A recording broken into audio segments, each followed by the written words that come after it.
Hello, it's Dirty Old Patch. Back to reality. I got 2 packages I ordered when I was on vacation on eBay. This one was $15 and this one was $13. But I'm going to do the eBay unboxing with the Dirty Old Patch unboxing knife. We'll see what we got here. I figured I better do these before I forget about them. Alright, so here's the first one. Just a little one. Let's see what we got.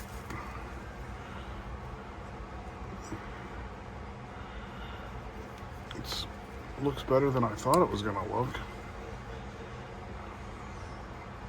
It's a colonial fishtail.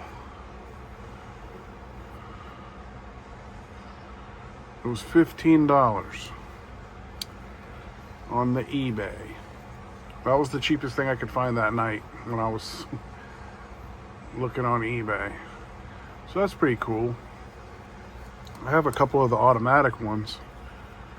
I think I have one other one of a regular slip joint like this one. So that one was $15. And then this one was like $13. But this one is actually not a knife. This actually is going to need to be cleaned up and get all this stuff off of here that somebody put on it. But you can see here, it's a TL-13A Utica tool, 1950. And these go into the pouch with the, let me find where I put them. With the TL-29 knife. So that would be the combo. And then the pouch, it goes like this in a leather pouch. So I ordered the leather pouch also, but it hasn't came yet. So that'll be another video. So thanks for watching the Dirty Old Patch eBay unboxing.